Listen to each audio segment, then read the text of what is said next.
Well, many Americans are hoping to meet goals for self-improvement and happiness this year. Yale professor Laurie Santos started teaching the class Psychology and the Good Life last January. I want to enroll. Yeah. It became the university's most popular course, no surprise, in person and online. 78,000 people from more than 168 countries have enrolled. She will teach a new session of her free online course called The Science of Well-Being. Laurie Santos is joining us now. Welcome. Happy New Year. Happy New Year. You. Thanks for having me on the show. This sounds like a fascinating class, and a lot of it is based around gratitude, and it's something that we stress, I know, during the holidays.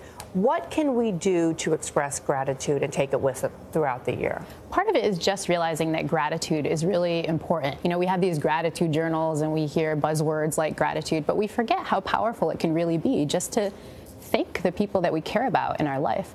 One of the interventions we do in class is called the gratitude letter, where you really just write down what you're thankful for to a person you haven't told. And research suggests that just the act of doing that, it takes 10-15 minutes, can boost your positive mood for over a month. And so these are like really powerful effects. Again, they get a lot of airtime, but we forget how powerful they can really be. Well, because you start to focus on what you really do have in life instead of thinking about what I don't have, what I want. You start looking for the little, and it really, in life, it's the little things that really add up and make something very, very significant. But I've heard in your class that you say time, affluence, plus gratitude, plus social connections equals happiness. Yeah, and these are the three things that we really teach students about. Yeah, so yeah. Time affluence is a really foreign concept, especially as we're coming out of the holiday season.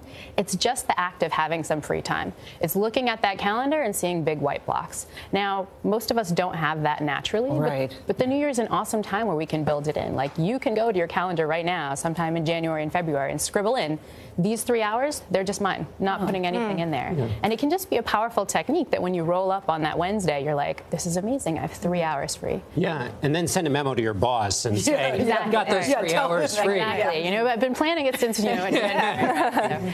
But we forget that what productivity actually relies on not feeling so time famished. Like, even bosses should want their employees to have a few open hours, because those open hours can mean the difference between, burning out hours later and just really feeling like, you're fresh. And you're open hours every day, once a month, once a week. What do you mean? Just more than you have now. For some of us who have lots of open time, we can get a lot of white time in there. I'm a busy professor. You guys are busy folks. It might not be that much. But, even an hour can make a huge difference. One thing we did in the class was that I gifted students some time they didn't expect. So they came to class one day, just one random Tuesday, and I said, hey, you guys, today there's no class. You have an hour and a half free. And what was amazing is that even these Yale students, some of them were so affected by this. One of the students burst into tears.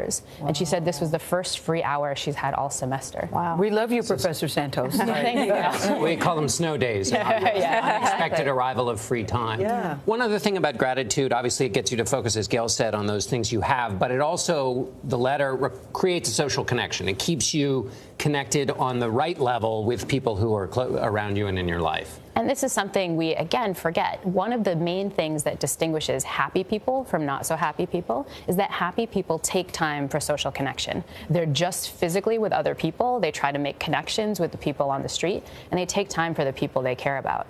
Often when we're trying to prioritize all this stuff we want to do in the new year, we overschedule, but we don't include the people we care most about. They come last. Happy people don't do that. And to mimic happy people, just, make time for the people you care about. What role is social media playing in our happiness or lack of happiness? Well, I think it relates to this point on social connection. Social media can be one of these things that we think is giving us social connection. I'm scrolling my Instagram feed and I'm seeing what folks wore last night. It feels like I'm connecting, but it's a kind of empty calories sort of connection. And that's where one of the reasons I think our young people feel so lonely. Over 50% of college students report feeling lonely most of the time. And I think that's in part because they're getting their social connection through their phones, not physically in presence with other people. So quick tips for happiness in 2019 in the new year. Yeah, I think take gratitude seriously. Really take time once a month to scribble down that you're thankful for someone you really care about. Take your little white blocks in your calendar. Do it now for February, March. You'll be happy when those things come up.